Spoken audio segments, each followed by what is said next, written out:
दक्षिण भारत के प्रमुख राजवंश पढ़ेंगे। पल्लव वंश, पल्लव विष्णु कांची, पल्लव विष्णु कांची। पल्लव वंश का संस्थापक सहिष्णु विष्णु था और उसकी राजधानी कांची थी। कांची मतलब तमिलनाडु में है। पल्लव ना वैष्णव का अनुयायी था। किराता अर्जुनियम का लेखक भारवी सहिष्णु विष्णु के दरबार में रहता था। पल्लव वंश में कौन कौन शासक हुए? नरसिंह वर्मन प्रथम, नरसिंह वर्मन द्वितीय, ये मेन थे। मत्त विलास प्रहसन की रचना महेंद्र वर्मन ने की है। मत्त महेश, ठीक है। मत्त विलास प्रहसन की रचना महेंद्र वर्मन ने की है। महेंद्र वर्मन शुरू में जैनी था, बाद में तमिल संत अपर के प्रभाव में आकर शैव बन गया। महाबलीपुरम के एकाश मंदिर जिन्हें रथ कहा जाता है, उसको बनवाया था नरसिंह वर्मन प्रथम, ये पल्लव था, ठीक है। और रथ मंदिर टोटल है 7। रथ मंदिरों में सबसे छोटा है द्रौपदी का रथ, ठीक है। इसमें कोई अलंकरण नहीं मिलता है, डिजाइन। और वातापिकोंड की उपाधि नरसिंह वर्मन प्रथम ने धारण की थी। चीनी यात्री हेनसांग कांची आया था इसके टाइम पे, नरसिंह वर्मन फर्स्ट के टाइम पे हेनसांग कांची गया था और ये नरसिंह वर्मन प्रथम ने वातापिकोंड की उपाधि धारण की थी और महाबलीपुरम का एकाश मंदिर मतलब रथ मंदिर का निर्माण करवाया था। तो नरसिंह वर्मन प्रथम। परमेश्वर वर्मन शैव था, ठीक है, और इसने मामलपुर में गणेश मंदिर का निर्माण कराया था। परमेश्वर वर्मन प्रथम विद्या प्रेमी था। विद्या विनीत की उपाधि परमेश्वर वर्मन प्रथम, ये पल्लव था, इसने धारण की विद्या विनीत की उपाधि। अरबों के आक्रमण के समय पल्लवों का शासक नरसिंह वर्मन द्वितीय था, सेकंड नंबर का। राजा सिंह मतलब राजाओं में सिंह। आगम मित्र मतलब शास्त्रों का प्रेमी। शंकर भक्त शिव का उपासक की उपाधियां धारण किया, कौन? यही नरसिंह वर्मन द्वितीय, सेकंड नंबर वाला। कांची के कैलाश मंदिर का निर्माण, जिसे राज सिद्धेश्वर मंदिर भी कहा जाता है, इसने करवाया, नरसिंह वर्मन सेकंड है, ठीक है। मतलब क्या है, एक महाबलीपुरम का एकाश मंदिर जो है वो नरसिंह वर्मन द फर्स्ट करवाया है, नरसिंह वर्मन प्रथम करवाया है। एकाश मंदिर जो महाबलीपुरम का है वो नरसिंह वर्मन फर्स्ट करवाया है और कांची का कैलाशनाथ मंदिर है वो नरसिंह वर्मन सेकंड करवाया है। दोनों पल्लव के हैं, ठीक है। तो कांची का कैलाश मंदिर, कांची का कैलाश नरसिंह वर्मन सेकंड करवाया है। इसी को राज सिद्धेश्वर मंदिर भी बोलते हैं। एलोरा का कैलाश मंदिर कृष्ण प्रथम करवाया, वो राष्ट्रकूट वाला, वो अलग है। तो ठीक है, राज सिद्धेश्वर मंदिर है यही राज सिद्धेश्वर मंदिर है। कांची का कैलाश मंदिर नरसिंह वर्मन सेकंड करवाया था, नरसिंह वर्मन द्वितीय करवाया था, ठीक है। तो क्या है कैलाशनाथ मंदिर में क्या है, इसके निर्माण में द्रविड़ स्थापत्य कला की शुरुआत हुई। इससे कैलाशनाथ मंदिर जो है, कांची के कैलाशनाथ मंदिर है जिसको राज सिद्धेश्वर मंदिर बोलते हैं, उससे द्रविड़ कला की शुरुआत हुई। महाबलीपुरम में शिवर मंदिर का निर्माण भी नरसिंह वर्मन सेकंड ने करवाया है। कांची के कैलाश मंदिर में पल्लव राजाओं और रानियों की आदमकद तस्वीरें हैं, ये सब नरसिंह वर्मन सेकंड करवाया है। दक्ष कुमार चरित्र के लेखक दंडी वो नरसिंह वर्मन सेकंड के दरबार में रहते थे। कांची के मुक्तेश्वर मंदिर और बैकुंठ पेरुमाल का मंदिर नरसिंह वर्मन सेकंड करवाया है, ठीक है। नरसिंह वर्मन सेकंड बहुत करवाया है। कांची का मुक्तेश्वर मंदिर करवाया है, बैकुंठ पेरुमाल का मंदिर करवाया है और कांची के कैलाशनाथ मंदिर का निर्माण करवाया है। राज सिद्धेश्वर मंदिर करवाया है, ये को नरसिंह वर्मन सेकंड करवाया, ठीक है। वैष्णव संत तिरुमई अलवार नंदी वर्मन सेकंड के समकालीन थे। क्या वैष्णव संत तिरुमई अलवार ये नंदी वर्मन है, नंदी वर्मन सेकंड के दरबार में थे। चोल आए, चोल क्या है, 9वीं शताब्दी में चोल वंश पल्लवों के बाद आए, ठीक है। और चोल तंजौर विजयालय याद रखना। तो चोल जो है उसका संस्थापक विजयालय है 850 से 887 ईस्वी के बीच में, ठीक है। तंजौर इसकी राजधानी है। तंजावुर का वास्तुकला कुंजर मल्लन राजराज पेरुथच्चन था। तंजावुर का वास्तुकार मतलब जो तंजावुर बनाया था उसका नाम है कुंजर मल्लन राजराज पेरुथच्चन, बहुत लंबा नाम है यार। तंजावुर का वास्तुकार कुंजर मल्लन था। चोल की राजधानी थी चोल तंजौर विजयालय, ठीक है। विजयालय ने नरकेसरी की उपाधि धारण की। निशुंभ सूदनी देवी का मंदिर भी बनवाया। और चोल का जो राजा था आदित्य प्रथम, ये चोलों का स्वतंत्र राज्य आदित्य प्रथम ने स्थापित किया। पल्लवों पर विजय पाने के उपरांत आदित्य प्रथम ने कोदंडराम की उपाधि धारण की। कोदंडराम था कौन? आदित्य प्रथम। ये सब चोल के चल रहे हैं। तकोलम के युद्ध में राष्ट्रकूट नरेश कृष्ण तृतीय ने परांतक प्रथम को पराजित किया। परांतक प्रथम का बड़ा लड़का राजादित्य मारा गया। राजराज प्रथम ने श्रीलंका पर आक्रमण किया और वहां पर जो राजा था महिम द फिफ्थ, उसको भगाकर श्रीलंका के दक्षिण जिला रोहड़ में शरण लेनी पड़ी थी महिम सेकंड को। जब राजराज प्रथम श्रीलंका को जब पेला था तब महिम द फिफ्थ ये श्रीलंका के दक्षिण जिला रोहड़ में भाग गया था। राजराज प्रथम फिर आया, ठीक है। यही है राजराज प्रथम। ये श्रीलंका के विजित प्रदेशों को चोल साम्राज्य में मिला लिया और क्या उसका नाम दिया मुंडी चोल मंडलम और उसकी राजधानी थी पोलन्नरुवा। मुंडी चोल मंडलम नाम दिया और उसकी राजधानी रखा पोलन्नरुवा। ये चोल के ये जो राजराज प्रथम जीता था श्रीलंका में, ये उसका नाम रख दिया है मुंडी चोल मंडलम, उसकी राजधानी है पोलन्नरुवा, ठीक है। राजराज प्रथम जो था शैव धर्म को मानता था और तंजौर में राजराजेश्वर मंदिर मतलब राजराजेश्वर का शिव मंदिर बनवाया। कौन? राजराज फर्स्ट। चोल साम्राज्य का सर्वाधिक विस्तार राजेंद्र प्रथम के शासनकाल में हुआ। बंगाल के महिपाल को पराजित करने के बाद राजेंद्र प्रथम ने गंगईकोंड चोल की उपाधि धारण की और नई राजधानी गंगईकोंड चोलपुरम के निकट चोल गंगम नामक विशाल तालाब का निर्माण कराया। ये सब करवाया। ठीक है, क्या था? चोल सम्राट का सर्वाधिक विस्तार राजेंद्र प्रथम के शासनकाल में हुआ। बंगाल के पाल महिपाल को पराजित करने के बाद राजेंद्र प्रथम ने गंगई कोड चोल की उपाधि धारण की और नई राजधानी गंगई कोड चोलपुरम के पास में चोल गंगम नाम का विशाल तालाब का निर्माण कराया। चोल काल का भूमिकर कौन कौन था? वेल्लन वेगाई। वेल्लन वेगाई गैर ब्राह्मण, जो ब्राह्मण नहीं था, किसान, उसकी भूमि थी। गैर ब्राह्मण किसान स्वामी की भूमि थी वेल्लन वगाई। ठीक है, ब्राह्मणों को उपहार में दी गई भूमि को बोलते थे ब्रह्मदेय। किसी विद्यालय के रखरखाव की भूमि होती थी शाला भोग। मंदिर को उपहार में दी गई भूमि देवदान या फिर तिरुनम कनी, देवदान कर लो भाई। मंदिर को उपहार में दी गई भूमि को देवदान। और जैन संस्थानों को दान दी गई पल्ली चंदम। ठीक है, और ये सब चोल का चल रहा है। राजेंद्र द्वितीय ने प्रकेसरी की और वीर राजेंद्र ने राजकेसरी की उपाधि धारण की। चोल का अंतिम राजा था राजेंद्र तृतीय। चोलों एवं पश्चिमी चालुक्य के बीच शांति स्थापित करने में गोवा के कदम शासक जयकेश प्रथम ने मध्यस्थता की भूमि निभाई। विक्रम चोल अभाव तथा अकाल से ग्रस्त गरीब जनता से राजस्व वसूल कर चिदम्बरम मंदिर का विस्तार करा रहा था। ये अलग ही चल रहा है। विक्रम चोल जो था, इसके राज्य में क्या अकाल पड़ गया था, तो ये क्या तब भी मैं गरीब जनता से राजस्व लेके चिदम्बरम मंदिर बनवा रहा था। कौन? विक्रम चोल। कुलोतुंग द्वितीय ने चिदम्बरम मंदिर में स्थित गोविंदराज मतलब विष्णु की मूर्ति को समुद्र में फेंकवा दिया। इसको क्या हो गया? फिर इसके बाद वैष्णव आचार्य, उनका नाम था रामानुजाचार्य। इन्होंने क्या मूर्ति का पुनरुद्धार कराया और उसे तिरुपति के मंदिर में प्राण प्रतिष्ठित किया। ठीक है, फेंकवाया कौन था? ये कुल इसका नाम था। ये सब चोल चल रहा है ना, ये सब चोल चल रहा है। कुलोतुंग द्वितीय ने चिदम्बरम मंदिर में से गोविंदराज विष्णु की मूर्ति को समुद्र में फेंकवा दिया। वैष्णवाचार्य रामानुजाचार्य ने मूर्ति का पुनरुद्धार कराया तथा उसे तिरुपति के मंदिर में रखा। चोल प्रशासन में उच्च पदाधिकारियों को पेरुंदरम एवं निम्न श्रेणी के पदाधिकारियों को शेरुंदरम कहा जाता था। चोल प्रशासन में उच्च पदाधिकारियों को पेरुंदरम तथा निम्न श्रेणी के पदाधिकारियों को शेरुंदरन कहा जाता था। लेखों में कुछ उच्च अधिकारियों को ऊडन कूटम। ठीक है, लेखों में कुछ उच्च अधिकारियों को ऊडन कूटम कहा जाता था, जिसका मतलब है सदा राजा के पास रहने वाला अधिकारी। संपूर्ण चोल साम्राज्य 6 मंडल मतलब क्या 6 प्रांत में बटा हुआ था। मंडलम कोट्टम में, कोट्टम नाडु में, नाडु कुर्रमों में बटा हुआ था। नाडु का स्थानीय सभा को नाटूर तथा नाडु की स्थानीय सभा को नाटूर तथा नगर की स्थानीय सभा को नगरतार कहा जाता था। बिल्लाल जाति धनी किसान को नाडु के कामकाज में अच्छा खासा नियंत्रण हासिल था। ये बिल्लाल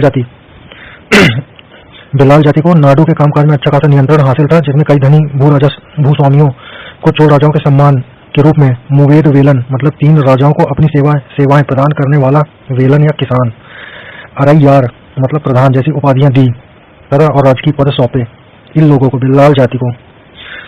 ये बिल्लाल जाति क्या थे? बिल्लाल जाति मेन क्या थे? ये 3-4 राजाओं का इकट्ठा देख लिए थे और ये थे किसान, ये धनी किसान थे। स्थानीय स्वशासन चोल प्रशासन की मुख्य विशेषता थी। उर जो था वो लोगों की समिति थी, जिसका कार्य होता था सार्वजनिक कल्याण के लिए तालाब बगीचों का निर्माण कराना। ठीक है, निर्माण कराने के लिए गांव की भूमि का अधिग्रहण मतलब ये सब बनवाएंगे, तालाब बगीचा ये सब बनवाने के लिए गांव की भूमि निकालेंगे, वहीं से निकालेंगे। सभा या महासभा, यह मूलतः अग्रहारों और ब्राह्मणों की सभा थी। सदस्यों को पेरुमक्कल कहा जाता था। यह सभा वरियम नाम की समितियों के द्वारा अपने कार्य को संचालित करती थी। व्यापारियों की सभा को नगरम कहते थे। चोल काल में भूमिकर 1/3 था। गांव में कार्य समिति की सदस्यता के लिए जो वेतनभोगी कर्मचारी रखे जाते थे उसे मध्यस्थ कहा जाता था। उत्तर मेरूर अभिलेख में दिया गया है क्या सभा की सदस्यता कैसे मिल सकती है। तो ये क्या है, उसके पास अपना घर होना चाहिए, 35 से 70 के बीच उसकी उम्र होनी चाहिए, वेदों का ज्ञान होना चाहिए, प्रशासनिक मामलों की अच्छी जानकारी, ईमानदार भी होना चाहिए, पिछले 3 सालों में समिति का सदस्य भी रहा हो, ये सब चाहिए। उत्तर मेरूर अभिलेख के अनुसार सभा की सदस्यता ग्रहण करने के लिए ये क्वालिफिकेशन चाहिए। ब्राह्मणों को दी गई कर मुक्त भूमि को चतुर्वेदी मंगलम तथा दान की गई भूमि को ब्रह्मदेव कहते थे चोल काल में। ठीक है, ये चोल का चल रहा है। चोल को जो भूमि देते थे जिसमें टैक्स नहीं देना रहता था उसको बोलते थे चतुर्वेदी मंगलम, और ऐसे दान में जो भूमि दे देते थे उसको बोलते थे ब्रह्मदेव, ब्रह्मा को दे दिए ना फ्री में। चोल सेना सबसे संगठित सेना थी। ठीक है, चोल सेना का सबसे संगठित अंग था पदाति सेना, पैदल वाली। चोल काल में कलंजू सोने के सिक्के को बोलते थे। तमिल कवियों में जयंगोदर प्रसिद्ध था, जो कुलोतुंग प्रथम का राजकवि था। उसकी रचना थी कलिंग तुपरड़ी जो रचना है ये जयंगोदर की है। ठीक है, कंबन और कुटन और पुंगलेदी ये जो तीनों हैं ये तमिल साहित्य का, और पंप पोन और रन्न ये कन्नड़ साहित्य के त्रिरत्न कहे जाते हैं। देख लो भाई, तमिल त्रिरत्न किसको बोलते हैं? कंबन और कुटन और पुंगलेदी, और कन्नड़ साहित्य के तीरथ में बोलते हैं पंप, पौन्य और रन्न को। परशुराम ने तंजौर के बृहदेश्वर मंदिर को के विमान को भारतीय वास्तुकला का निकष माना है। चोलकालीन नटराज प्रतिमा को सांस्कृतिक निचोड़ कहा है चोल काल का। चोल की कांस्य प्रतिमा उत्कृष्ट कांस्य की बनी हुई है। शैव संत जो ईशान शिव था वो राजेंद्र प्रथम का गुरु था। ये सब चोल का चल रहा है। चोल काल थी 10वीं शताब्दी में, ठीक है। इसी चोल काल का सबसे महत्वपूर्ण बंदरगाह कावेरीपट्टनम था। बहुत बड़ा गांव तनियर कहलाता था, जो एक इकाई के रूप में शासित किया जाता था। जो बहुत बड़ा गांव था उसको तनियर कहा जाता था चोल काल में। उत्तर मेरूर शिलालेख जो सभा संस्था का विस्तृत वर्णन उपस्थित करता है परांतक प्रथम के शासनकाल से संबंधित है। उत्तर मेरूर शिलालेख परांतक प्रथम से संबंधित है। चोलों की राजधानी क्या थी? सबसे पहले उरैयूर थी, फिर उसके बाद तंजौर बनी, गंगईकोंड बनी, चोलपुरम बनी, फिर कांची, ठीक है। चोल काल में सड़कों की देखभाल करने वाले को क्या बोलते थे? बगान समिति। चोल काल में आम वस्तुओं का आदान प्रदान का प्रमुख आधार था धान, मतलब चावल की अदला बदली, है ना, चावल ले ले कुछ और दे दे। चोल काल के विशाल व्यापारी समूह निम्न थे, क्या थे? वलंजियार, नानादेशी, मणि ग्रामम, ठीक है। चोल काल के विशाल व्यापारी समूह कौन कौन थे? वलंजियार, नानादेशी, मणि ग्रामम। विष्णु के उपासक अलवार और शिव के उपासक नैनार कहे जाते हैं, ठीक है। विष्णु के उपासक अलवार और शैव के उपासक नैनार कहे जाते हैं। शिव के उपासक को नैनार बोलते हैं। शिव की तीसरी आंख रहती है ना, तीसरा नयन आंख, तो इसलिए नैनार। शिव के उपासक नैनार कहे जाते हैं और विष्णु के अलवार कहे जाते हैं। अब आए राष्ट्रकूट दंती दुर्ग, ठीक है। राष्ट्रकूट के संस्थापक दंती दुर्ग था 752 ईसा में। कर्नाटक के चालुक्य राजाओं के अधीन था पहले ये दंती दुर्ग राष्ट्रकूट, ठीक है। और इसकी राजधानी मानखेड़ थी। अभी क्या है, मानखेड़ को सोलापुर के निकट मालखेड़ बोलते हैं, ठीक है। राष्ट्रकूट का संस्थापक दंती दुर्ग था, उसकी राजधानी थी मानखेड़। ये पहले कर्नाटक के चालुक्य राजाओं के अधीन थे। इसके प्रमुख शासक थे किसके? राष्ट्रकूट के प्रमुख शासक थे कृष्ण प्रथम ध्रुव अमोघ वर्ष और कृष्ण तृतीय। एलोरा के कैलाश मंदिर का निर्माण कृष्ण प्रथम राष्ट्रकूट करवाया था। ध्रुव यह राष्ट्रकूट का पहला शासक था जिसने कन्नौज पर अधिकार करने के लिए त्रिपक्षीय संघर्ष में भाग लिया था। पाल प्रतिहार राष्ट्रकूट के बीच में हुआ था त्रिपक्षीय संघर्ष। प्रतिहार की तरफ से वत्सराज था, पाल की तरफ से धर्मपाल था, और यह राष्ट्रकूट की तरफ से कौन था? ध्रुव को धारावर्ष कहा जाता है। गोविंद तृतीय ने त्रिपक्षीय संघर्ष में भाग लेकर चक्रा युद्ध व उसके संरक्षक धर्मपाल तथा प्रतिहार वंश के नागभट्ट द्वितीय को पराजित कर दिया। पल्लव, पांड्य, केरल और गंग शासकों के संघ को गोविंद तृतीय ने नष्ट कर दिया। वो अकेले बॉस आदमी है, गोविंद तृतीय बॉस आदमी है, याद रखना, ये राष्ट्रकूट का है। गोविंद तृतीय ने क्या क्या किया? पल्लव, पांड्य, केरल और गंग इन सब के ग्रुप को अकेले गोविंद तृतीय ने नष्ट कर दिया। अमोघ वर्ष जो था वो जैनी था, जैन धर्म मानता था। अमोघ वर्ष जो था कन्नड़ में कविराज मार्ग की रचना करता था। आदि पुराण के रचनाकार जिनसेन थे। गणित सार संग्रह के लेखक महावीराचार्य थे। अमोघ वृत्ति के लेखक सक्तायना थे। ये सब अमोघ वर्ष के दरबार में रहते थे। अमोघ वर्ष तो था जैनी था, ठीक है। और कन्नड़ में कविराज मार्ग की रचना अमोघ वर्ष ने की थी। आदि पुराण की रचना की थी जिनसेन ने। गणितासार की रचना की थी, गणितासार संग्रह की रचना की थी महावीराचार्य ने। अमोघ वृत्ति की रचना सक्तायना ने की थी। और ये सब जितने थे, ये जिनसेन हो गया, महावीराचार्य हो गया, सक्तायना हो गया, ये सब अमोघ वर्ष के दरबार में रहते थे। अमोघ वर्ष ने तुंगभद्रा नदी में जल समाधि लेकर जीवन का अंत कर दिया। अब आया था इंद्र तृतीय के शासनकाल में अरब निवासी अलमसूदी भारत आया था। इंद्र तृतीय के काल में अलमसूदी आया था भारत। राष्ट्रकूट शासक को भारत का सर्वश्रेष्ठ शासक कहा था किसने? अलमसूदी ने। राष्ट्रकूट वंश का अंतिम शासक था कृष्ण तृतीय। इसके दरबार में कन्नड़ भाषा के कवि पौन्य रहते थे। शांति पुराण की रचना किए थे। शांति पुराण की रचना पौन्य ने किया था, और ये पौन्य रहते थे राष्ट्रकूट का अंतिम शासक कृष्ण तृतीय के दरबार में, ठीक है। कन्नड़ भाषा के कवि पौन्य थे, ठीक है। शांति पुराण की रचना की थी इन्होंने। अब आया कल्याणी के चालुक्य तैलव द्वितीय ने कर्क को हराकर राष्ट्रकूट राज्य पर अपना अधिकार कर लिया और कल्याणी के चालुक्य वंश की नींव डाली। एलोरा एवं एलिफेंटा ये दोनों महाराष्ट्र में, ठीक है। इसके जो गुफा मंदिर हैं उसको राष्ट्रकूट के टाइम ही बनाया गया है। एलोरा में 34 गुफाएं हैं, जिसमें 1 से 12 के बीच में जो है वो बौद्धों का, 13 से 29 के बीच में हिंदू का, और 30 से 34 के बीच में जैनों की गुफाएं हैं। याद रखना भाई, 34 एलोरा में 34 गुफाएं हैं, 1 से 12 तक बौद्ध की, 13 से 29 तक हिंदू की, और 30 से 34 तक जैनों की गुफाएं हैं। बौद्ध गुफाओं में सबसे प्रसिद्ध विश्वकर्मा की गुफा है। ये गुफा संख्या 10वें में है। विश्वकर्मा गुफा संख्या 10वें में है। ये सबसे प्रसिद्ध गुफा है। इसमें चैत्य है। वहाँ पर 2 मंजिल 3 मंजिल गुफाएं भी हैं, जिन्हें 2 थल तथा 3 थल नाम दिया गया है। एलोरा की गुफा 15 में, एलोरा में जो गुफा 15 है उसमें विष्णु भगवान को नरसिंह अर्थात मतलब पुरुष सिंह की तरह दिखाया गया है। एलोरा गुफाओं को सर्वप्रथम फ्रांसीसी यात्री थेविनेट ने 17वीं शताब्दी में किया था उल्लेख। एलोरा गुफाओं का सर्वप्रथम उल्लेख फ्रांसीसी यात्री थेविनेट ने 17वीं शताब्दी में किया था। राष्ट्रकूट शैव धर्म, वैष्णव धर्म और शाक्त संप्रदाय के साथ साथ जैन धर्म के भी उपासक थे, ठीक है। और राष्ट्रकूट ने मुसलमान व्यापारियों को बसने तथा इस्लाम प्रचार की स्वीकृति दी थी। अब आज चालुक्य, ये कहाँ के चालुक्य हैं? ये कल्याणी के चालुक्य हैं। कल्याणी का चालुक्य तैलव द्वितीय ने इसकी स्थापना की। कल्याणी के चालुक्य की स्थापना तैलव द्वितीय ने की। इसकी राजधानी मानखेड़ थी। चालुक्य वंश कल्याणी के शासक कौन कौन थे? तैलव प्रथम, तैलव द्वितीय, विक्रमादित्य, दशिक्ष, तैलव तृतीय, सोमेश्वर, ठीक है। सोमेश्वर प्रथम ने मानखेड़ से राजधानी हटाकर कल्याणी कर्नाटक को बनाया। कल्याणी के चालुक्य की स्थान में पहला द्वितीय की थी, जिसकी राजधानी माणिखेत थी। ठीक है, इसके बाद फिर सोमेश्वर प्रथम आया, वो माणिखेत से राजधानी हटाकर कल्याणी कर्नाटक में स्थापित कर दिया। और चालुक्य वंश कल्याणी का सबसे प्रतापी राजा था विक्रमादित्य द सिक्स्थ, विक्रमादित्य छक्का, ये 6वें नंबर वाला है विक्रमादित्य। ठीक है, इस विल्लड़ और विज्ञानेश्वर विक्रमादित्य छक्के के दरबार में रहते थे। जब बोलना नहीं चाहिए, सुन रहा होगा। क्या नाम है इनका? विल्लड़ और विज्ञानेश्वर विक्रमादित्य द सिक्स्थ के दरबार में रहते थे। ये सब क्या है? चालुक्य वंश कल्याणी के हैं लोग। ठीक है, चालुक्य वंश कल्याणी के विल्लड़ और विज्ञानेश्वर भी है ना, विल्लड़ विज्ञानेश्वर विक्रमादित्य द सिक्स्थ के दरबार में रहते थे। विल्लड़ और विज्ञानेश्वर जो थे विक्रमादित्य द सिक्स्थ के दरबार में रहते थे। मतलब ये लोग थे किसके? चालुक्य वंश कल्याणी के। मिताक्षरा हिंदू विधि ग्रंथ यज्ञवल्क्य स्मृति पर व्याख्या, मतलब मिताक्षरा बुक का नाम है। ये हिंदू की विधि ग्रंथ है और यज्ञवल्क्य स्मृति पर व्याख्या है ये। ठीक है, मिताक्षरा के लेखक हैं विज्ञानेश्वर। ठीक है, विक्रमांक देव चरित की रचना विल्लड़ ने की। इसमें विक्रमादित्य द सिक्स्थ के जीवन पर प्रकाश डाला है। अब आए क्या यहाँ पर? चालुक्य, वातापी के चालुक्य है। जयसिंह ने वातापी के चालुक्य की स्थापना की। इसकी राजधानी थी वातापी, जो बीजापुर के पास थी। इसके शासक थे पुलकेशिन प्रथम, पुलकेशिन द्वितीय। ठीक है, इसका सबसे प्रतापी राजा था पुलकेशिन द्वितीय। यही मेरे को पेला था। महाकूट स्तंभ लेख से प्रमाणित होता है कि पुलकेशिन द्वितीय बहु सुवर्ण अग्निष्टोम यज्ञ संपन्न कराया था।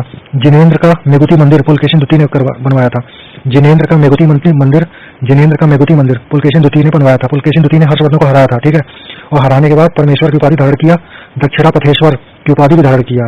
या पुलकेशिन द्वितीय ने हर्षवर्धन को हराकर परमेश्वर दक्षिणापथेश्वर की उपाधि धारण की। पल्लववंशी शासक नरसिंह वर्मन प्रथम ने पुलकेशिन द्वितीय को परास्त किया 642 में। ठीक पेला मिल दिया।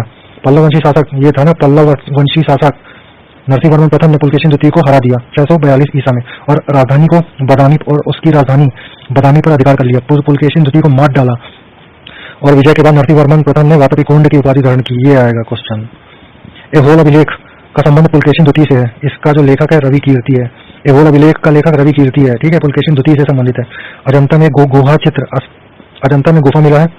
फारसी दूत मंडल को स्वागत करते हुए पुलकेशिन द्वितीय को दिखाया गया है। अजंता में गुफा चित्र है, उसमें फारसी दूत मंडल को स्वागत करते हुए पुलकेशिन द्वितीय को दिखाया गया है। मतलब पुलकेशिन द्वितीय हाथ जोड़ के खड़ा था और लोग आ रहे थे। वातापी को कीर्तिवर्मन ने बनाया था। वातापी जो जगह थी उसको कीर्तिवर्मन ने बनाया था। मालवा को जीतने के बाद विनयादित्य ने सकलोत्तर पथनाथ की उपाधि धारण की। अब क्या है? विक्रमादित्य सेकंड के शासनकाल में दक्कन में अंग्रेजों ने आक्रमण कर दिया। ठीक है, अंतिम राजा कौन था? कीर्तिवर्मन द्वितीय था। किसका? चालुक्य वंश वातापी का। चालुक्य वंश वातापी का अंतिम राजा था कीर्तिवर्मन द्वितीय। ठीक है, और इसे इसके सामंत ने धोखा दे दिया। इसका सामंत है दंतीदुर्ग, नाम ही से लग रहा है। तो दंतीदुर्ग का है, मसक दिया था, और उसके बाद फिर राष्ट्रकूट आया था, राष्ट्रकूट दंतीदुर्ग वाला। ठीक है, एहोल को मंदिरों का शहर कहा जाता है। एहोल को मंदिरों का शहर कहा जाता है। अब आए चालुक्य वंश कौन से? बेंगी के चालुक्य है। बेंगी के चालुक्य की स्थापना विष्णुवर्धन ने की थी। इसकी राजधानी बेंगी जो आंध्र प्रदेश में है। ठीक है, थी। और इसका प्रतापी राजा विजयादित्य तृतीय था, जिसका सेनापति पडरंग था। ठीक है, अब यादव वंश आया। यादव वंश देवगिरी के यादव वंश के सामने भिल्लम पंचन ने की थी। राजधानी देवगिरी थी। इसका प्रतापी राजा सिंहर था 1210 से 1246 के बीच में ईस्वी। अंतिम स्वतंत्र शासक रामचंद्र था, जिसने अलाउद्दीन के सेनापति मलिक काफूर के सामने आत्मसमर्पण कर दिया। इसके बाद है होयसाल वंश। होयसाल द्वार समुद्र के होयसाल वंश की स्थापना विष्णुवर्धन ने की। ठीक है, विष्णुवर्धन ये भी है, और बेंगी के चालुक्य का भी संस्थापक विष्णुवर्धन है, और होयसाल वंश का संस्थापक भी विष्णुवर्धन है। ठीक है, तो होयसाल वंश की का संस्थापक विष्णुवर्धन है और राजधानी उसकी द्वार समुद्र है। होयसाल वंश यादव वंश की शाखा थी। ठीक है, बेलूर में चिन्ना केशव मंदिर का निर्माण विष्णुवर्धन ने 1117 ईसा में करवाया था। होयसाल वंश का अंतिम शासक वीर बल्लाह तृतीय था, जिसने जो मलिक काफूर से हार गया था। होयसाल वंश की राजधानी द्वार समुद्र थी। ये हेलवेड में है। कदम वंश। ठीक है, कदम वंश की स्थापना मयूर शर्मन ने की थी। इसकी राजधानी वनवासी थी। अब आए गंग वंश का संस्थापक वज्रहस्त पंचम था। उसका प्रथम शासक कोंकणी वर्मा था। अभिलेखों के अनुसार गंग वंश का प्रथम शासक कोंकणी वर्मा था। गंगों की प्रारंभिक राजधानी कुड़लाल या कोलार थी, बाद में तलकार हो गई। दत्तक पुत्र पर टीका गंग शासक माधव प्रथम ने लिखा है। अब आए काकतीय वंश। इसका संस्थापक बीटा प्रथम था और उसकी राजधानी अमकोंड थी। और इसका सबसे प्रतापी राजा था गणपति। रुद्रमा देवी गणपति की बेटी थी, जिसने रुद्रदेव महाराज का नाम ग्रहण किया था। 35 साल तक शासन किया। गणपति ने राजधानी वारंगल में स्थापित कर दी और इसका अंतिम शासक रुद्र था। सीमावर्ती राजवंशों का उदय। पाल वंश का संस्थापक गोपाल था 750 ईसा में। इसकी राजधानी मुंगेर थी। गोपाल मुंगेर। पाल बुद्ध धर्म का अनुयायी था। गोपाल उदंतपुरी विश्वविद्यालय की स्थापना गोपाल ने की थी। पाल वंश का महान शासक धर्मपाल था। विक्रमशिला की स्थापना धर्मपाल किया। कन्नौज के लिए त्रिपक्षीय संघर्ष में पाल प्रतिहार और राष्ट्रकूट के बीच में हुआ था। तो तो पाल की ओर से धर्मपाल शामिल हुआ था। उदंतपुरी मठ की स्थापना, उदंतपुरी मठ और नालंदा बौद्ध विहार की स्थापना किया था देवपाल, और उदंतपुरी विश्वविद्यालय की स्थापना किया था गोपाल। विक्रमशिला विश्वविद्यालय और सोमपुर महाविहार धर्मपाल ने स्थापना किया था। अब आया क्या, 11वीं सदी में गुजराती कवि सोंढल धर्मपाल को उत्तरापद स्वामी की उपाधि दिया। सोमपुर महाविहार का निर्माण धर्मपाल कराया। उदंतपुरी ये बिहार में है, ठीक है। इस पे एक मठ है बौद्ध मठ, उसका निर्माण देवपाल कराया। उदंतपुरी का बौद्ध मठ, इसका निर्माण देवपाल कराया। जावा के शैलेंद्र वंशीय बालपुत्र देव, ये अनुरोध किया देवपाल से, काहे नालंदा में बौद्ध विहार बनवाने के लिए 5 गांव दान में दिए। तो क्या है, जावा के शैलेंद्र वंशी शासक बालपुत्र देव के अनुरोध पर देवपाल ने उसे नालंदा में एक बौद्ध विहार बनवाने के लिए 5 गांव दान में दिए थे, मतलब ये आके बनवाया था, ठीक है। गौड़ी रीति नामक साहित्यिक विद्या का विकास पाल शासकों के समय हुआ। गौड़ी रीति साहित्यिक विद्या का विकास पाल शासकों के टाइम पे हुआ। सेन वंश, इसकी स्थापना सामंत सेन ने की थी राढ़ में, राजधानी थी नदिया या फिर लखनौती, ठीक है। सेन वंश, ठीक है, सेन वंश, यहाँ से नदिया निकाल लेना, नदिया लखनौती, और सेन के साथ है सामंत सेन, ठीक है। तो सेन वंश के सामने सामंत सेन और इसकी राजधानी थी नदिया लखनौती। इसका प्रमुख शासक था विजय सेन, बल्लाल सेन और लक्ष्मण सेन। सेन वंश का प्रथम स्वतंत्र शासक विजय सेन था, जो शैव धर्म का था। दान सागर अद्भुत सागर, जिसकी रचना है बल्लाल सेन की रचना है दान सागर अद्भुत सागर, ठीक है। अद्भुत सागर को लक्ष्मण सेन ने पूर्ण रूप दिया था, मतलब आधा ही लिख के छोड़ दिया था ना बल्लाल सेन का। बल्लाल आधा लिखते हो, दान सागर और अद्भुत सागर बल्लाल सेन ने लिखा था, और अद्भुत सागर को पूरा किया था लक्ष्मण सेन ने। लक्ष्मण सेन की राजसभा में गीत गोविंद के लेखक जयदेव, पवनदूत के लेखक धोई और ब्राह्मण सर्वस्व के लेखक हलयुद्ध रहते थे। देख रहे भाई, लक्ष्मण सेन के राज्य में कौन कौन रहता था? जयदेव, धोई और हलायुद्ध, ये तीनों रहते थे। हलायुद्ध लक्ष्मण सेन का प्रधान न्यायाधीश और मुख्यमंत्री था। विजय सेन ने देवपारा में प्रद्युम्नेश्वर मंदिर का निर्माण कराया, मतलब शिव का विशाल मंदिर, ठीक है। ये विजय सेन ने करवाया। विजय सेन ने देवपारा में प्रद्युम्नेश्वर मंदिर का निर्माण कराया, मतलब शिव का विशाल मंदिर। सेन राजवंश प्रथम राजवंश था जिसने अपने अभिलेख हिंदी में उत्कीर्ण करवाया। देख ले भाई, सेन है ना, सेन लोग हिंदी में उत्कीर्ण कराए थे अपने अभिलेख। लक्ष्मण सेन बंगाल का अंतिम हिंदू शासक था। अब पहुंचे कश्मीर में कौन कौन था? कश्मीर का शासक कौन कौन था? कारकोट वंश, उत्पल वंश और लोहार वंश। काउलो, कश्मीर का राजवंश था काउलो। कारकोट वंश, कारकोट, उत्पल और लोहार वंश, ठीक है। 627 में दुर्लभ वर्धन जो था कश्मीर में कारकोट वंश की स्थापना किया, मतलब ये हिंदू वंश था। हेनसांग ने उसी के शासनकाल में, दुर्लभ वर्धन के शासनकाल में कश्मीर की यात्रा की। यहाँ भी पहुंचा हेनसांग कश्मीर की यात्रा किया। उस टाइम पे कश्मीर में दुर्लभ वर्धन था। कारकोट वंश का सबसे शक्तिशाली शासक था ललितादित्य मुक्तापीड़। अब याद आ रहा होगा बेटा, इंपॉर्टेंट है। कश्मीर का राजवंश इसमें क्या था?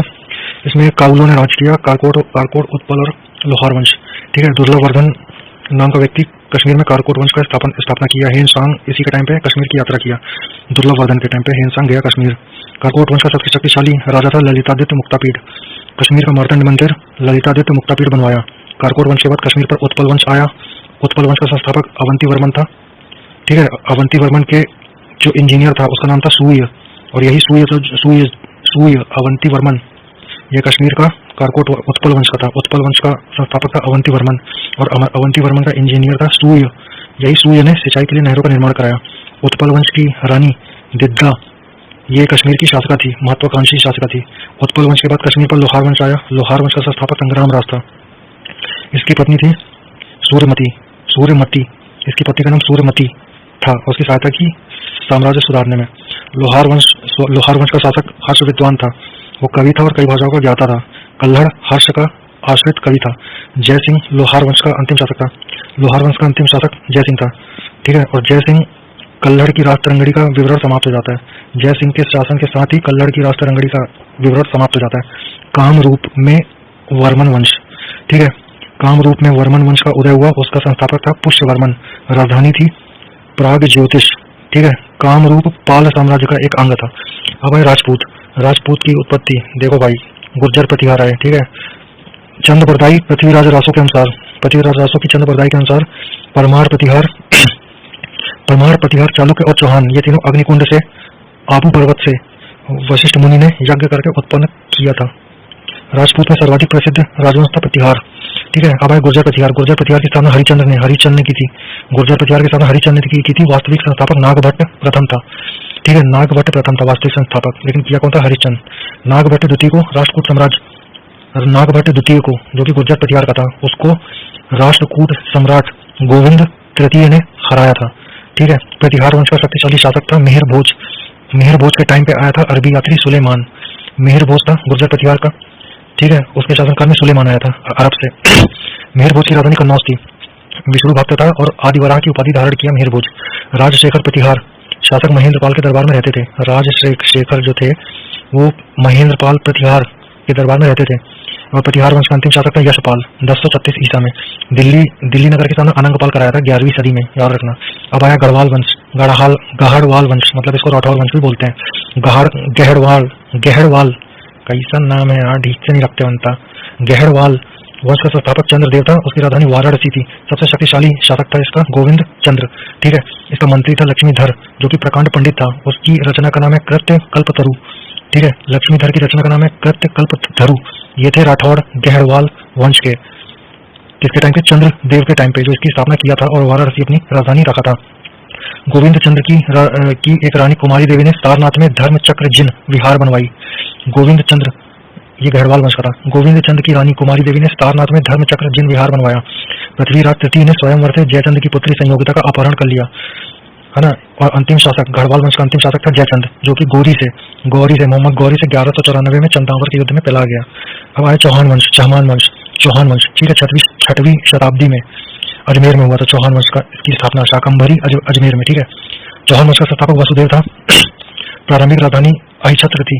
बाद में अजय राज द्वितीय ने अजमेर नगर की स्थापना की और उसको राजधानी भी बना दिया। सबसे शक्तिशाली शासक चौहान वंश का था अरड़ो राज का पुत्र विग्रह राज चतुर्थ बीसल देव। इसका नाम है भाई इतना बड़ा, क्या है भाई? चौहान वंश का सबसे शक्तिशाली शासक था, वो था विग्रह राज चतुर्थ बीसल देव। ठीक है। जिसने हरिकेली नामक संस्कृत नाटक की रचना किया है। विग्रह राज चतुर्थ नाम है इसका। ठीक है। यह चौहान वंश का सबसे शक्तिशाली शासक था विग्रह राज चतुर्थ, जिसने हरिकेली संस्कृत नाटक की रचना की। ठीक है। सोमदेव जो था वो विग्रह राज द फोर्थ, विग्रह राज चतुर्थ का राजकवि था। तो सोमदेव ने रचना की थी ललित विग्रह राज की। ये एक नाटक था। अढ़ाई दिन का झोपड़ा जो था, अढ़ाई दिन का झोपड़ा कौन बनवाया था? कुतुबुद्दीन ऐबक बनवाया था अढ़ाई दिन का झोपड़ा। विग्रह राज चतुर्थ का विद्यालय था, मतलब अढ़ाई दिन का झोपड़ा जो कुतुबुद्दीन ऐबक बनवाया था ना, वो था किसका? वो जो था स्टार्टिंग में विग्रह राज चतुर्थ का एक विद्यालय था। पृथ्वीराज तृतीय इस वंश का, कौन सा वंश का? चौहान वंश का लास्ट अंतिम शासक, चौहान वंश का अंतिम शासक पृथ्वीराज तृतीय था। चंद्रबरदाई पृथ्वीराज तृतीय का राजकवि था, जिसकी राजधानी थी पृथ्वीराज रासो। पृथ्वीराज रासो चंद्रबरदाई की रचना है। रणथंभौर के जैन मंदिर का शिखर पृथ्वीराज तृतीय ने किया था। पृथ्वीराज चौहान यही है, पृथ्वीराज तृतीय ही पृथ्वीराज चौहान है। ठीक है। रणथंभौर के जैन मंदिर का निर्माण, उस जैन मंदिर के शिखर का निर्माण, रणथंभौर के जैन मंदिर के शिखर का निर्माण पृथ्वीराज तृतीय बनवाया था। तराइन का प्रथम युद्ध 1191 में हुआ, जिसमें पृथ्वीराज तृतीय और जीत गया और गौरी हार गया। और तराइन के द्वितीय युद्ध 1192 में हुआ, जिसमें गौरी पृथ्वीराज चौहान तृतीय को हरा दिया। परमार वंश आया। फिर परमार वंश का संस्थापक उपेंद्र राज था। राजधानी धारानगरी थी, और यही परमार वंश की प्राचीन राजधानी उज्जैन थी। लेकिन जब ये परमार वंश का संस्थापक उपेंद्र राज था, तब इसकी राजधानी धारानगरी थी। परमार वंश का शक्तिशाली शासक राजा भोज परमार था। याद है भोपाल वाला राजा भोज, ये इसमें परमार लगाना है, राजा भोज परमार। ठीक है। परमार वंश का सबसे शक्तिशाली शासक राजा भोज परमार था। भोज ने भोपाल के दक्षिण में भोजपुर झील का निर्माण कराया। नैषधीय चरित्र का लेखक श्रीहर्ष था और प्रबंध चिंतामणि का लेखक मेरुतुंग था। नैषधीय चरित्र का लेखक श्रीहर्ष था, प्रबंध चिंतामणि का लेखक मेरुतुंग था। राजा भोज परमार ने चिकित्सा गणित और व्याकरण पर ग्रंथ लिखे। भोजकृत मतलब भोज जो बनाया था युक्ति कल्पतरु में वस्तु शास्त्र के साथ साथ वैज्ञानिक यंत्रों का भी उपयोग के उल्लेख था। धनंजय कविराज की उपाधि से विभूषित शासक था राजा भोज, यही भोज परमार। भोज ने अपनी राजधानी में सरस्वती मंदिर का निर्माण कराया। परिसर में संस्कृत विद्यालय भी खोला। राजा भोज धारानगरी में विद्वानों का प्रमुख केंद्र थी। राजा भोज की धारानगरी विद्या विद्वानों का प्रमुख केंद्र थी। चित्तौड़ में यही राजा भोज परमार ने चित्तौड़ में त्रिभुवन नारायण मंदिर का निर्माण कराया, वहां भी पहुंचा। ठीक है। चित्तौड़ में राजा भोज परमार ने चित्तौड़ में त्रिभुवन नारायण मंदिर का निर्माण कराया। भोजपुर नगर की स्थापना राजा भोज परमार ने की थी। परमार वंश के बाद तोमर वंश आया, उसके बाद चौहान वंश आया, और अंत में 1297 में अलाउद्दीन खिलजी का सेनापति नसरत खान और उलूग खान ने मालवा पर अधिकार कर लिया। अब आए चंदेल वंश। प्रतिहार साम्राज्य जब निपट गया तो उसके बाद फिर बुंदेलखंड की भूमि पर चंदेल वंश आए। ठीक है। बुंदेलखंड का प्राचीन नाम जिजागुबुक्ति था। चंदेल वंश का संस्थापक नन्नुक था। 831 ईसा पूर्व में राजधानी खजुराहो थी। प्रारंभ में राजधानी कलिंजर महोबा थी। राजा धंग ने अपनी राजधानी कलिंजर से खजुराहो स्थानांतरित कर दी। चंदेल वंश का प्रथम स्वतंत्र शासक और सबसे प्रतापी राजा यशोवर्मन था। यशोवर्मन चंदेल था, है ना, यशोवर्मन चंदेल बोलूंगा इसको, यशोवर्मन चंदेल था। यशोवर्मन चंदेल ने कन्नौज पर आक्रमण कर प्रतिहार राजा देवपाल को हरा दिया और एक विष्णु की प्रतिमा प्राप्त की और उसने खजुराहो के विष्णु मंदिर में उसको स्थापित किया, उस प्रतिमा को। धंग ने जिन्नाथ, विश्वनाथ और वैद्यनाथ मंदिर का निर्माण कराया। जो राजा धंग था, चंदेल वंश का राजा धंग था, वो जिन्नाथ, विश्वनाथ और वैद्यनाथ मंदिर का निर्माण कराया। गंधारिया महादेव मंदिर का निर्माण धंग देव चंदेल ने कराया। ठीक है। 999 ईसा में धंग ने गंगा जमुना के संगम में शिव की आराधना करते समय शरीर त्याग दिया। चंदेल शासक विद्याधर ने कन्नौज के प्रतिहार शासक राजपाल की हत्या कर दी। कहा है भाई, क्योंकि उसने महमूद के आक्रमण का सामना किए बिना आत्मसमर्पण कर दिया। तो तेरी को फाटे जा रही उसकी पड़ गई। तो विद्याधर अकेला ऐसा भारतीय नरेश था जिसने महमूद गजनी की महत्वाकांक्षाओं का सफलतापूर्वक प्रतिरोध किया था। चंदेल शासक कीर्तिवर्मन कृष्ण मिश्र ने उनकी राजसभा, मतलब चंदेल शासक कीर्तिवर्मन की राजसभा में रहने वाले कृष्ण मित्र ने प्रबोध चंद्रोदय की रचना की। प्रबोध चंद्रोदय की रचना की कृष्ण मिश्र ने, जो कि कीर्तिवर्मन के दरबार में रहता था। तो यही जो था, ये महोबा के समीप कीर्ति सागर नामक जलाशय का निर्माण कराया। कौन? कीर्तिवर्मन। आला उदल जो थे परमार्थ देव के दरबार में थे, याद रखना भाई, मोस्ट इंपॉर्टेंट है। आला उदल नामक जो दो सेना नायक थे वो परमार्थ देव चंदेल के दरबार में रहते थे। पृथ्वीराज चौहान के साथ युद्ध करते हुए अपनी जान गंवाई इन्होंने। आला उदल जो थे पृथ्वीराज चौहान और परमार्थ देव की जब लड़ाई हुई तब उस टाइम पे अपनी जान गंवा दी है। चंदेल वंश का अंतिम शासक परमार्थ देव था। ठीक है। कुतुबुद्दीन ऐबक की अधीनता स्वीकार कर लिया ये, और यही देख के उसका मंत्री जो अजय देव था उसकी हत्या कर दिया। सोलंकी वंश आया। सोलंकी मतलब गुजरात के चालुक्य शासक। सोलंकी वंश आया गुजरात के चालुक्य शासक। सोलंकी वंश का स्थापक मूलराज प्रथम था। राजधानी अहिलवाड़ थी। मूलराज प्रथम शैव धर्म का था। भीम प्रथम के शासनकाल में महमूद गजनी ने सोमनाथ मंदिर पर आक्रमण किया था। भीम प्रथम के सामंत विमल ने आबू पर्वत पर दिलवाड़ा मंदिर का निर्माण कराया। देख ले भाई, दिलवाड़ा के जैन मंदिर का निर्माण विमल ने करवाया था। विमल जो कि था भीम प्रथम का सामंत। भीम प्रथम किसका था? सोलंकी वंश, गुजरात के चालुक्य वंश का भीम प्रथम था। और भीम प्रथम का सामंत था विमल, और विमल ही बनवाया था क्या? दिलवाड़ा का जैन मंदिर, जो कि आबू पर्वत राजस्थान में है। सोलंकी वंश का प्रथम शक्तिशाली शासक था जयसिंह सिद्धराज। जैन विद्वान हेमचंद जयसिंह सिद्धराज के दरबार में था। माउंट आबू पर्वत राजस्थान, एक वहां पर मंडप बनाकर जयसिंह सिद्धराज ने सातों पूर्वजों की गजरोही मूर्तियों की स्थापना की। कुछ काम नहीं था इसको। मोरेरा के सूर्य मंदिर का निर्माण सोलंकी राजाओं ने किया। ठीक है। सिद्धपुर में रुद्र महाकाल के मंदिर का निर्माण जयसिंह सिद्धराज ने किया। सिद्धपुर में रुद्र महाकाल मंदिर का निर्माण जयसिंह सिद्धराज किया। सोलंकी शासक कुमारपाल जैन धर्म मानता था। जैन धर्म के अंतिम राजकीय प्रवर्तक के रूप में कौन प्रसिद्ध है? कुमारपाल। ये कुमारपाल वाला पाल नहीं है, सोलंकी शासक है। सोलंकी शासक कुमारपाल जैन धर्म का अंतिम राजकीय प्रवर्तक के रूप में विख्यात था। सोलंकी वंश का अंतिम शासक भीम द्वितीय था। भीम द्वितीय का एक सावंत था लवड़ प्रसाद। वाह, उसने गुजरात में बघेल वंश की स्थापना की। जितने बघेल है लवड़ प्रसाद है, लवड़ प्रसाद है। भीम द्वितीय के सावंत लवड़ प्रसाद ने गुजरात में बघेल वंश की स्थापना की। बघेल वंश का कर्ण द्वितीय गुजरात का अंतिम हिंदू शासक था। अलाउद्दीन खिलजी की सेना का मुकाबला इसने किया था। अब आए कलचुरी व चेदी वंश। कलचुरी वंश का संस्थापक कोक्कल था। उसकी राजधानी त्रिपुरी थी। शक्तिशाली शासक गंगेय देव था, जो कि विक्रमादित्य की उपाधि धारण किया था। स्वर्ण सिक्कों के विलुप्त हो जाने के बाद, पूर्व मध्यकाल में स्वर्ण सिक्के विलुप्त हो जाने के बाद इन्होंने सर्वप्रथम चलवाया। कौन? कलचुरी, गंगेय देव ने, कलचुरी ने। कलचुरी वंश का सबसे महान शासक कर्ण देव था। उसने कलिंग पर विजय प्राप्त की। त्रिकलिंगाधिपति की उपाधि भी धारण की। कौन? कर्ण देव ने। प्रसिद्ध कवि राजशेखर कलचुरी दरबार में रहता था। राजशेखर कलचुरी दरबार में रहता था। सिसोदिया वंश आया। सिसोदिया वंश की स्थापना हमीर देव ने की थी। इसका सबसे शक्तिशाली शासक ये अपने सिसोदिया वंश अपने आप को सूर्यवंशी बोलते थे। वाह वाह। मेवाड़ पर शासन करते थे। मेवाड़ की राजधानी चित्तौड़ थी। विजय स्तंभ का निर्माण राणा कुंभा ने चित्तौड़ में कराया था। राणा कुंभा संगीत प्रेमी था। खतौली का युद्ध हुआ राणा सांगा इब्राहिम लोधी के बीच में। खतौली सांगा इब्रा के बीच में 1518 में हुआ। खतौली का युद्ध सांगा इब्रा के बीच में 1518 में हुआ। 1518 में हुआ। तो खतौली का युद्ध 1518 में राणा सांगा और इब्राहिम लोधी के बीच में हुआ। महाराणा प्रताप का सेनापति कौन था? झाला सरदार। घोड़े का नाम तो चेता की था।